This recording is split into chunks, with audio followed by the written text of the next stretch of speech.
Sir, ಎಲ್ಲರಿಗೂ ನಮಸ್ಕಾರ.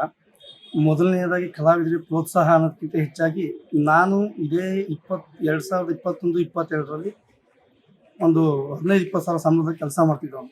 ನನಗೆ ಯಾರೋ ಅಲ್ಲಿಗೆ ಮಂತ್ರಾಲಯಕ್ಕೆ ರಾಯರ ಬಗ್ಗೆ ಒಂದು ಸ್ವಲ್ಪ ಹೇಳಿ, ಈ ಥರ ಒಂದು ಅವರ ಒಂದು ಆಶೀರ್ವಾದನೆ ಆಗಿರ್ಬೋದು, ಇಲ್ಲ ಅವರು ನಮ್ಗೆ ಯಾವ ಥರ ನಮ್ಗೆ ಬೆನ್ನೆಲುಬಾಗಿ ನಿಲ್ತಾರೆ ಅನ್ನೋದನ್ನ ತೋರಿಸ್ಕೊಟ್ರು. ಅದನ್ನು ಹೋಗಿ ನಾನು ತಿಳ್ಕೊಂಡು ಬಂದ ಮೇಲೆ ನಾನು ಇಲ್ಲಿ ಮೈಸೂರಿಗೆ ಬಂದಿದ್ದು 2022 ಡಿಸೆಂಬರಲ್ಲಿ. ನಾನೊಂದು ಕಾರ್ ಶೋರೂಮ್ ಮಾಡಿದೆ, ಯೂಸರ್ ಕಾರ್ ಶೋರೂಮು.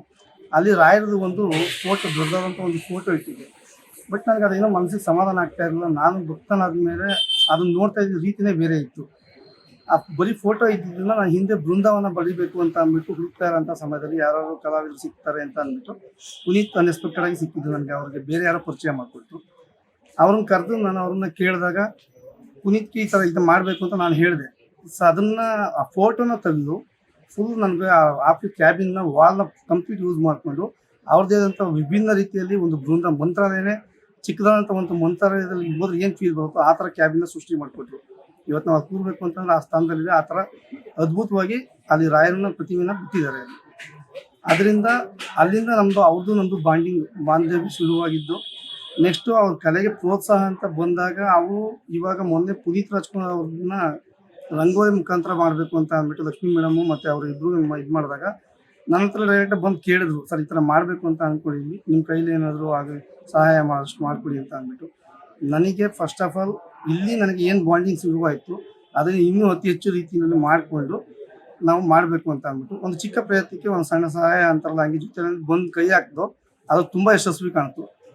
ನಮಗೆ ಅಲ್ಲಿ ಏನು ಮಾಡ್ತೀವಿ ಅನ್ನೋದಕ್ಕಿಂತ ಹೆಚ್ಚಾಗಿ ಅಲ್ಲಿ ಒಂದು ನಿಮಿಷ ಸುತ್ತ ನಿಂತ್ಕೊಂಡು ನೋಡಿದಾಗ ಆ ಒಂದು ಖುಷಿ ಸಿಗುತ್ತಲ್ಲ, ಅದು ತುಂಬ ಮನಸ್ಸಿಗೆ ಸಖತ್ ಇಷ್ಟ ಆಯಿತು. ನೆಕ್ಸ್ಟ್ ಅದೇ ಜಾಗದಲ್ಲಿ ನಿಂತು ನಾವು ಡಿಸೈಡ್ ಮಾಡಿದ್ವಿ, ನೆಕ್ಸ್ಟ್ ಏನಾದರೂ ಮಾಡ್ತು ಅಂತಂದರೆ ರಾಯರದನ್ನೇ ಮಾಡಬೇಕು ಅಂತ ಅಂದ್ಬಿಟ್ಟು. ಬಟ್ ಇವಾಗ 10ನೇ ತಾರೀಕು ಬಸವ ಜಯಂತಿ ಇರೋದ್ರಿಂದ ಬಸವಣ್ಣ ಅವ್ರದ್ದು ಅಂತ ಅಂದ್ಬಿಟ್ಟು ನಾವು ಯೋಚನೆ ಮಾಡ್ತಾಯಿದ್ವಿ, ಪ್ಲ್ಯಾನ್ ಮಾಡ್ತಾಯಿದ್ದೋ. ಬಟ್ ಅದೊಂದು ಶಕ್ತಿ. ಪುನೀತ್ ಅವ್ರು ಇದುವರೆಗೂ ನಾನು ಮಂತ್ರಾಲಯಕ್ಕೆ ಹೋಗಿಲ್ಲ ಅಂತ ಹೇಳಿದ್ರು. ಬಟ್ ಅವ್ರ ಒಂದು ಶಕ್ತಿನೇ ಅಲ್ಲಿ ಕರ್ಸ್ಕೊಂತು ಅನ್ನೋ ಥರ ಅವರೇ ಹೋಗಿ ಅಲ್ಲಿ ಅಪ್ರೂವಲ್ ತೊಗೊಂಡು ಗುರುಗಳ ಹತ್ರ ಎಲ್ಲ ಪರ್ಮಿಷನ್ ತೊಗೊಂಡು ಬಂದಿದ್ದಾರೆ. ಜಾಗ ಎಲ್ಲ ನೋಡಿಕೊಂಡು ಅವ್ರು ವರ್ಲ್ಡ್ ರೆಕಾರ್ಡ್ ಮಾಡಬೇಕು ಅಂತ ಇದ್ದಾರೆ. ಅದಕ್ಕೋಸ್ಕರ ನಾನು ಅವ್ರ ಜೊತೆ ಕೈ ಜೋಡಿಸಿದ್ದೀನಿ. ರಾಯರದು ಅಂತ ಬಂದಾಗ ಅದು ಏನೇ ಆದ್ರೂ ಅವ್ರ ಶಕ್ತಿ ಬೇಕಂತ ನಾವು ಮಾಡ್ತೀವಿ.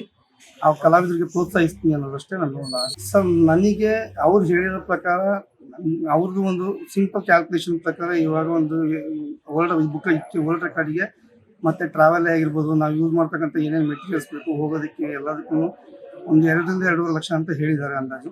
ಅದು ಏನೇ ಆದ್ರೂ ಅವ್ರ ಶಕ್ತಿ 2.5 ಲಕ್ಷ ಅಂತ ನಾವು ಅಮೌಂಟ್ನ ಮೆನ್ಷನ್ ಮಾಡೋದಕ್ಕಿಂತ ಹೆಚ್ಚಾಗಿ ಅದು ಎಷ್ಟೇ ಆಗ್ಬೋದು ನಾವು ಮಾಡೋದಕ್ಕೆ ಒಂದು ರೆಡಿ ಇದ್ದೀವಿ. ಅದು ಗುರುಗಳ ಆಶೀರ್ವಾದ.